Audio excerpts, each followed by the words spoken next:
Hello বন্ধুরা, আমাদের গল্পকথা চ্যানেলের ফার্স্ট ব্লগে আপনাদের স্বাগত। আজ শনিবার, এখন আমরা বেরিয়েছি আমার বাপের বাড়ির উদ্দেশ্যে। সামনে যাচ্ছে আমার হাজব্যান্ড, আর এখন আমরা শিয়ালদার সাউথে আছি।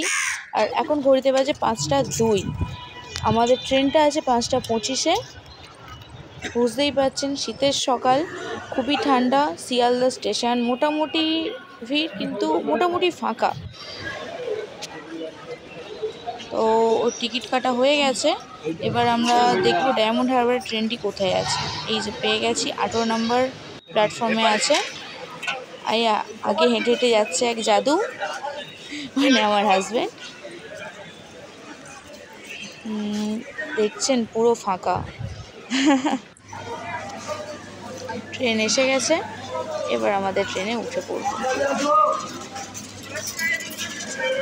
সকালে ওঠার কারণে আমারও গলাটা খানিকটা ধরে গিয়েছে। আর ট্রেন দেখুন একেবারে ফাঁকা, মানে বসে শুয়ে যাওয়া যাবে।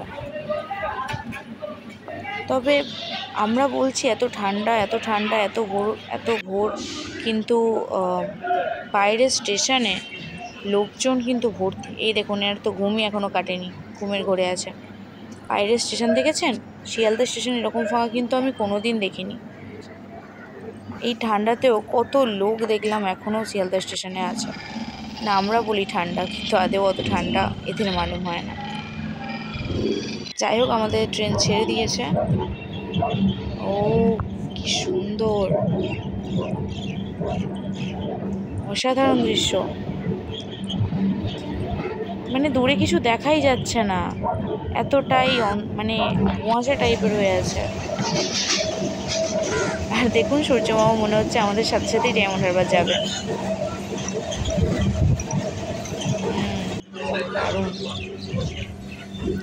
চলুন, আমরা ডায়মন্ড হারবার এসে গেছি। এবার আমাদের নামার পালা।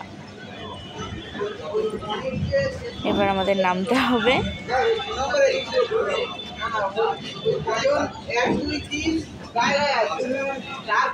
কত লোকজন এই ঠান্ডাতেও। এখানে ঠান্ডাটা কলকাতা থেকে অনেকটাই বেশি। এবার আমাদের বাস অথবা অটো ধরে নিতে হবে। দেখি কি পাওয়া যায়, চলুন। যাই হোক, অনেক খুঁজে খাজে একটা অটো পেয়ে গেছি। আর আমাদের আজ এখানে আসার কারণটা হলো, আমার এখানে আজ শুভচণ্ডী পুজো আছে, যেটা বিয়ের পর হয়। তো এসেই ওই জন্য পুজোর কাজে লেগে গেছি। আর টাইম ওয়েস্ট করলে হবে না, এবার তাড়াতাড়ি কাজগুলো সেরে নিতে হবে। সেটা অনেকটাই দেরি হয়ে গেছিলো, তাই আর সবটা শ্যুট করতে পারিনি। এসেই আগে পুজোর কাজে হাত লাগাতে হয়েছে, কারণ টাইম আছে খুবই সকালে পুজোর সময়টা। কিন্তু আমার তো শিয়ালদা স্টেশন থেকে ট্রেন ধরবো, আসবো, অনেকটা টাইম লেগে গেছে। তাই তাড়াহুড়োতে আর বেশি শ্যুট করা হয়নি।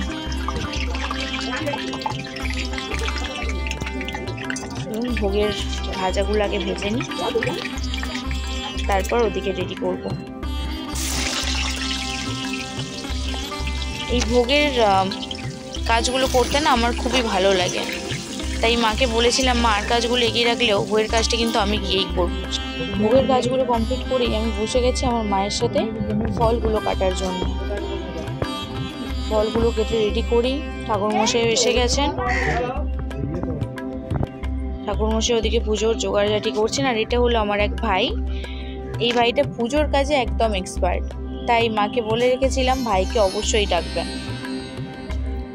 এটা হচ্ছে ঘট বসাবার জন্য, এখানে আবির দিয়ে আলপনা করা হচ্ছে, যেটা শুধুমাত্র ঠাকুরমশাইরাই করে থাকেন। তবে আমাদের ঠাকুরমশাই দেখেছি এই আঁকাআঁকিগুলো খুব সুন্দর করেন।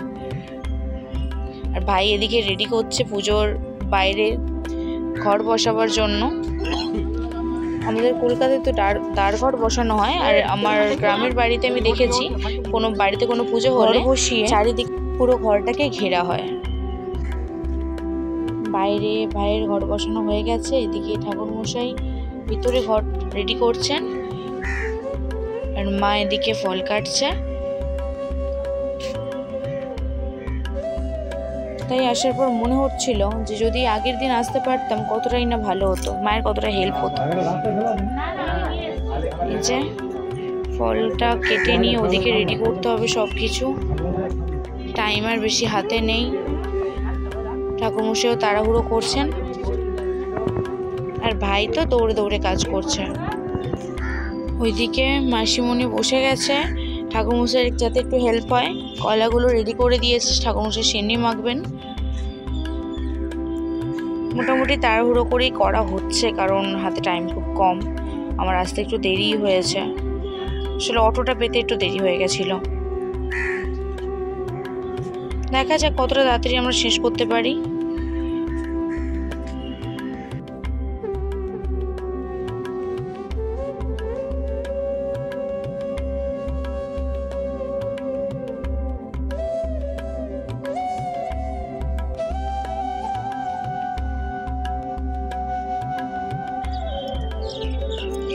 এদিকে ঠাকুরমশাই সেন্নি মাখছেন আর আমার এই ভাইটি সব রেডি করে দিচ্ছে, যতটা রেডি করা সম্ভব।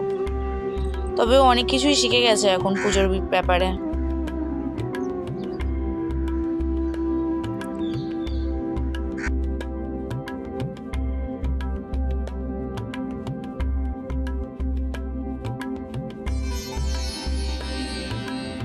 আমাদের বাড়িতে সত্যনারায়ণ পূজার আগেও অনেকবার হয়েছে, বাট এটা দেখছি একটু অন্য রকম। যেহেতু এটা শুভচণ্ডী পূজা, মা বললো এটার নিয়ম রীতি একটু আলাদা আছে। এটা পুরোপুরি সত্যনারায়ণ পূজার মতো নিয়মকানুন নয়, একটু আলাদা আছে।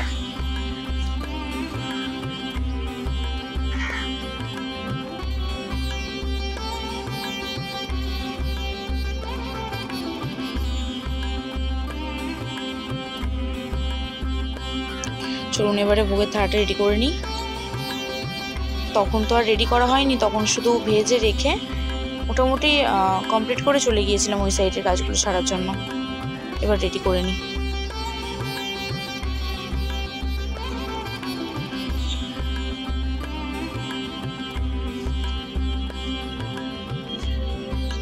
এই জানি না এই ভোগটার উপর আমার কেন একটু আলাদাই আগ্রহ আছে। এই ভোগটা বানাতে আমার খুবই ভালো লাগে, যেটা আগেও বললাম।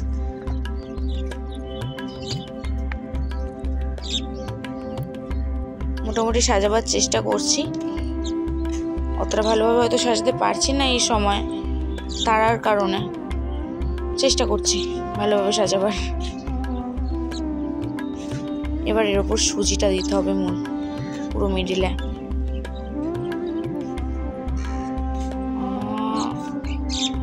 না ঠিক আছে, ভাঙিনি।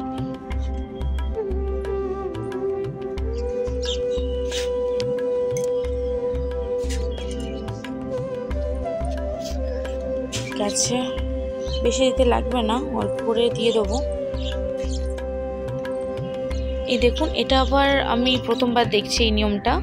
নাকি একটা পাত্রে দুধ নিয়ে তার মধ্যে দুটো হাঁস বসাতে হয়, ক্ষীরের তৈরি করা হাঁস। এটা এই পুজোরই আরেক নিয়ম, জানি না কেন বসাতে হয়, হয়তো কোনো কারণ আছে। রেডি করা হয়ে গেছে, মোটামুটি রেডি হয়ে গেছে, অলমোস্ট রেডি। এবারে বসতে হবে।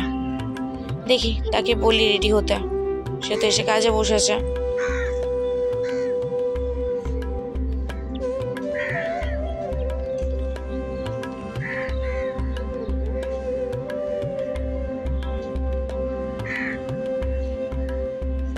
ভোগের ওপর একটুকু তুলসী পাতা দিতে হয়, সো আমি সেগুলোই সেরে নিচ্ছিলাম। এত দিকে তো ঠাকুরমশাই হাত পাচ্ছেন না। দেখি এবার তাকে ডাকতে হবে। বসে গেছি, এই যে বসে গেছি। নিয়ম কানুন তো অনেক আছে, অতটা জানা নেই, শুনে শুনে করতে একটু টাইমও লাগছে। আমার হাতে নাকি আবার দুর্ব ঘাসের আংটি পরতে হয় এই স্ত্রীদের, এটা শুনেছি। এটা প্রথম পুজো তো দুজনের একসাথে, আলাদাই উত্তেজনা কাজ করছে।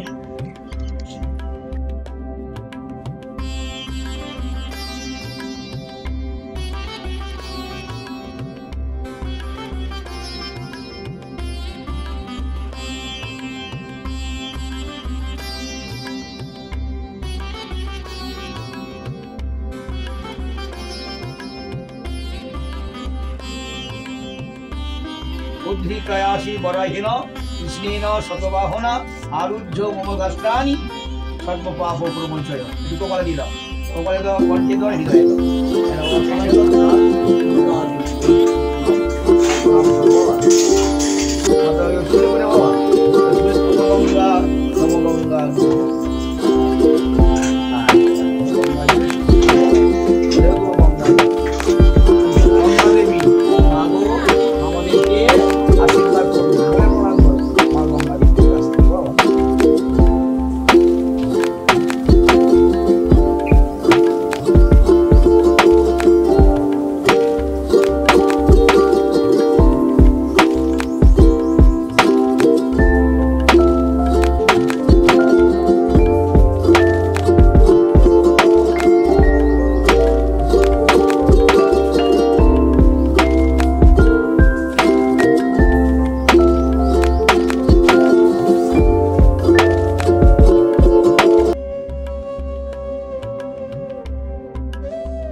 অগ্রায়ণ মাসে বৃষ্টিরাজস্তি ভাস্করের শুক্লপক্ষে চতুর্থী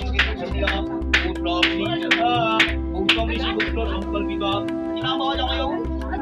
রাজীব সংকল্পিত বিভাষা দেব ভগবতে শ্রী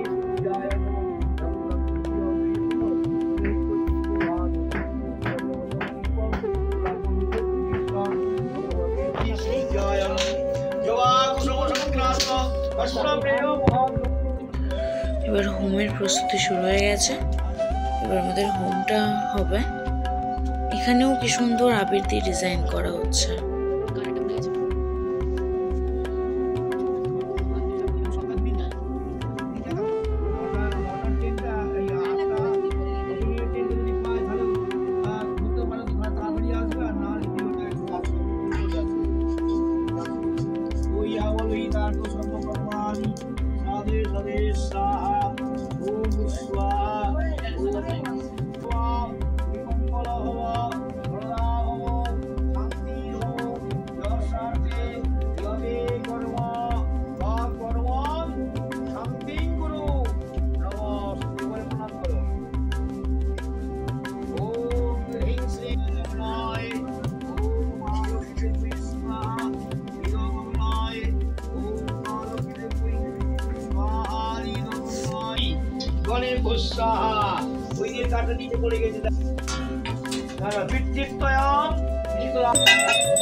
প্রণাম করো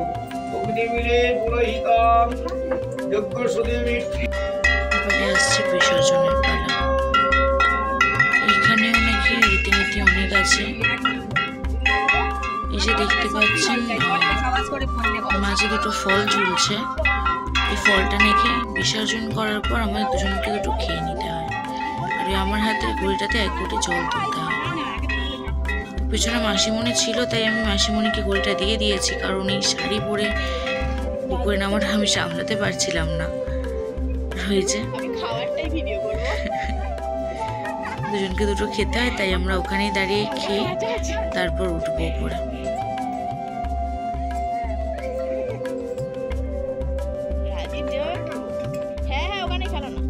রাজীব যেভাবে কাঁচা আছে বলে সবটা টুক করে ঢুকিয়ে দিল।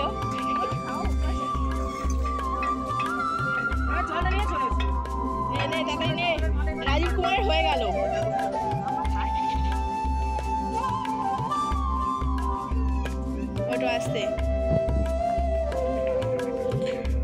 মাসিমণি সেই সময় অনেক কিছু বলছিল, জামাইকে স্নান করতে হবে, 1 ঘটি জল মাথায় ঢালতে হবে, যেহেতু মানে আগে থেকেই ঠান্ডা লেগেছিল।